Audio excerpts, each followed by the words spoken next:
কি খেলা দিছে আজকে বাংলাদেশে বোলাররা।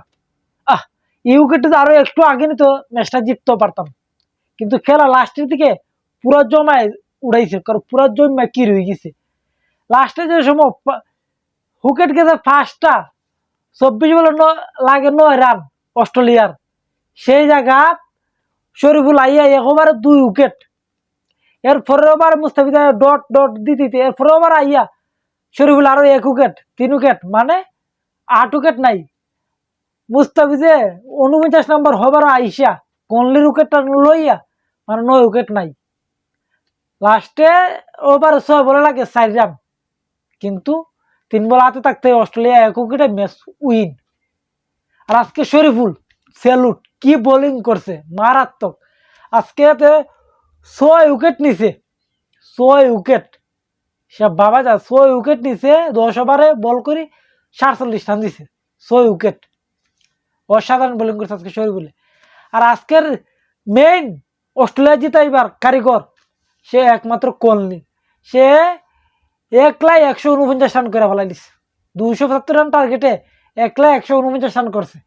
আর আমাদের বাংলাদেশের তাসকিনে যদি 46 নম্বর হবার আইসা 21টা রান না দিত, 3টা ছক্কা যদি না গাইতো কোহলির রাতানি, তাহলে ম্যাচটা জেতার সম্ভাবনা আছে। লাস্টে যে স্টাইলে খেলাটা গেছিল, যদি লাস্ট ওভারে 6টা রান লাগতো তাও ম্যাচটা জেতার সম্ভাবনা আছে, কিন্তু না, ওই 46 নম্বর ওভারে ম্যাচটা আমরা ফিনিশ হয়ে গেছে।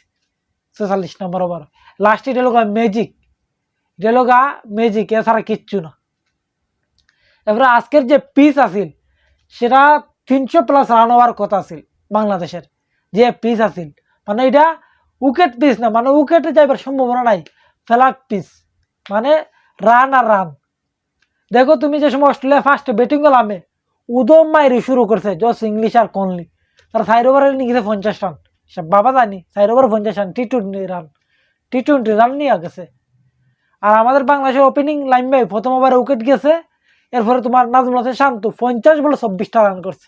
এটা পুরাই মারান সই না, পুরাই মারান সই না।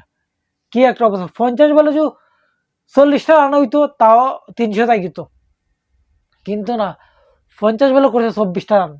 এরপরে তো যা করছে তো দেখছি, এর মধ্যে তোমার লিটন দাস ইনজুট হয়ে গেল, হাতে রোগের টান খাইলো, এই নানান তো জামালা, সবকিছু শেষ দেয়া 275 রানে টার্গেট দেয় বাংলাদেশে।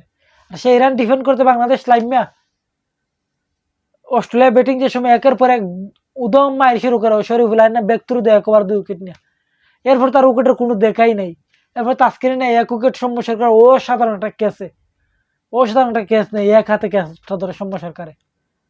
এরপরে আর কি কই ভাই, এরপর তো উইকেট নাই, এক কোহলি পুরা ম্যাচটা করে শেষ ওভার পর্যন্ত ওপেনিং নামছে। 50টা ওভার খেলে গেছে, 49টা ওভার খেলে গেছে এক কোহলি, 49টা ওভার। মানে প্রথম ওভার তো শেষ পর্যন্ত খেলে গেছে, 149টা রান করে গেছে কোহলি।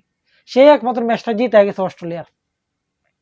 যদি তার 100-র ভিতরে আমরা আঁকড়াইতে পারতাম ম্যাচটা জিতে যেতাম, কিন্তু না, 104 রানে যাই একটা ক্যাচ উড়ছিল, তাম্বিরে ক্যাচটা ধরতে পারছে না। যদি সে উইকেটটা নিতে পারতো তাহলে ম্যাচটা জেতার সম্ভাবনা আছে। লাস্টের দিকে যেটা হয়েছে এটা মিউজিক, এছাড়া কিচ্ছু না। কিন্তু আমরা ম্যাচ হারে গেছি ও কোহলির উইকেট না নিতে পারার কারণে। আর 46 নম্বর ওভারে তাস্কিনে 21টা রান দেওয়ার পরপরই। আর আমরা ব্যাটিংও আইসাও আমরা ব্যাটিং ঠিকঠাক মতন করতে পারছি না। তুমি দেখো এটা হলো ফ্ল্যাট পিচ, 300+ রান হওয়ার কথা, সেই জায়গায় 275 রান, 74 রান হয়েছে, 275 টার্গেট। সেই রানে এই পিচে অস্ট্রেলিয়ার আটটা এবার কোনো সম্ভাবনাই নেই। এক শরীফুলে দামাকা কিছু দেখাই লিছে বোলিংও, সেই কারণে লাস্টের দিয়ে কেরামত জমছে, মিউজিক জমছে। কিন্তু আজকে বলাররা তাস্কিনে খুবই খরচ করছে বোলিংও আজকে। তাস্কিনে গত ম্যাচের মতন খেলতে পারছে না। গত ম্যাচের মতন যদি আজকে বোলিং করতো তাহলে আরো ভালো হইতো।